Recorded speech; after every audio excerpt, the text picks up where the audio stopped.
Before we get into the main topic, I want to give a special thanks to the sponsor of today's video.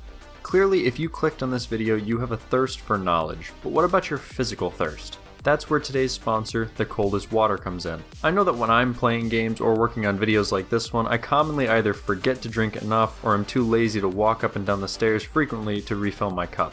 The Coldest Water solves that with their bottles, which range from small to absolutely massive. They also keep your water or other drink cold for up to 36 hours or longer. I tested this myself and the water was still cold after 3 days and there was still ice in it after 2. So once you finish quenching your thirst for knowledge with this video, go ahead and click on the link in the description below to get yourself one of these fantastic products and use the code CONE at checkout for 10% off. Not only will you get the Coldest Water, but you'll also help support the channel and this series. Now, let's get into the video. Even as the first production Panthers were just rolling off the assembly line, a program was already underway to create an improved version of the machine. Many misconceptions and false information about this tank have been spread around due, in part, to the tank's portrayal in games like War Thunder and World of Tanks, which don't accurately represent the historical version of this machine. In today's video, we'll be clearing the confusion surrounding the Panther II. Throughout history, there have been countless tanks, all designed to kill. But not all have been a success. What happened to the ones that never made it? And why did they fail? My name is ConeOfArc. Join me as we journey through time, uncovering failed projects and forgotten creations in Cursed by Design. January 1943. The first variants of the Panther complete production and enter testing. Barely days would pass before Waffenprüfungsamt would start a program to increase part interchangeability between the Panther and Tiger tanks. This would, in theory, help production of tanks and spare parts by allowing more factories to produce them without needing to retool the machinery. These tanks would be designated Panther II and Tiger II. Technical requirements were given for the new Panther at a meeting held at Daimler-Benz on the 27th of February. The tank would share the same tracks as the Tiger along with the single torsion bar system it used and all steel road wheels. The Tiger's regenerative steering and final drive mechanisms were also planned to be utilized. As for the technical requirements, it was determined the tank should mount the 88mm KWK-43 from the Tiger II. The turret would feature a flat front and later be known as the Schmalturm or narrow turret. A rangefinder would also be fitted. Also planned was storage for ammo in the turret and potentially a stabilized gun sight. Another later planned addition was the night vision systems used on some later versions of the Panther, which I've covered in a previous video in this series. Unrelated to the Panther, but still part of this initial meeting, Krupp was given a contract to test the possibility of using a gun stabilizer on the Tiger II, although this and many other initial design criteria would later be dropped as the project lost steam. Other changes from the original Panther included improvements to the hull armor.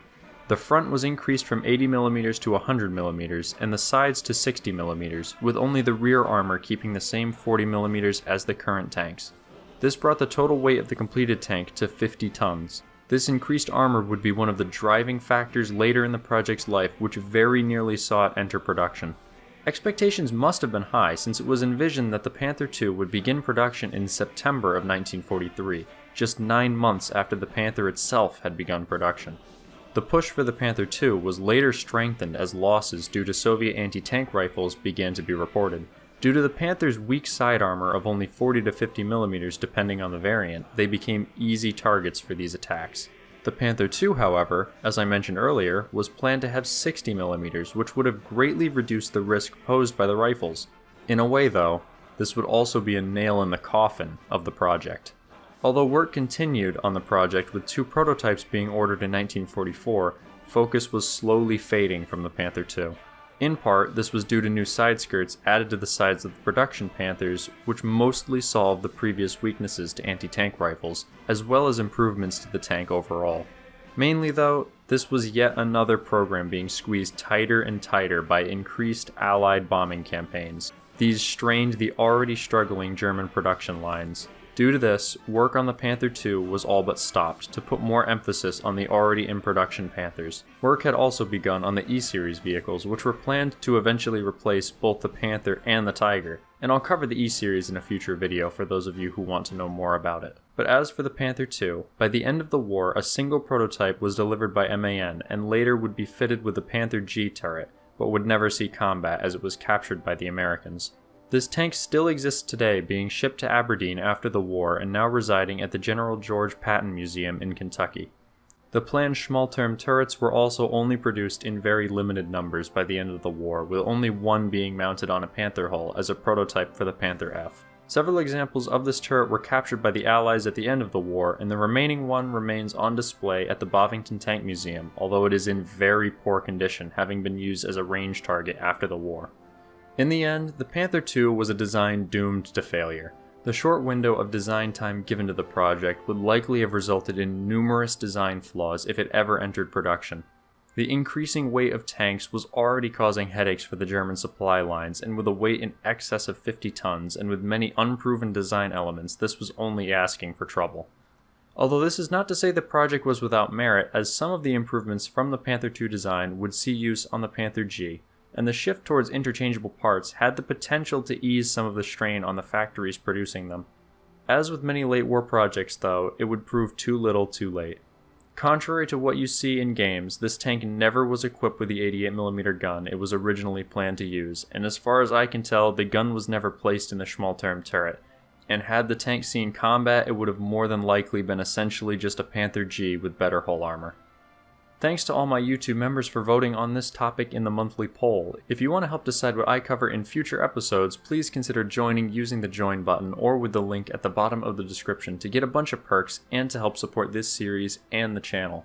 Another thanks as well to the Coldest Water for sponsoring this video. Please check them out in the description as well and use the code CONE for that 10% off. If I missed anything in this video, please let me know in the comments with the sources if you have them, as this was a relatively tricky video to create with so little information available that specifically talks about the Panther II.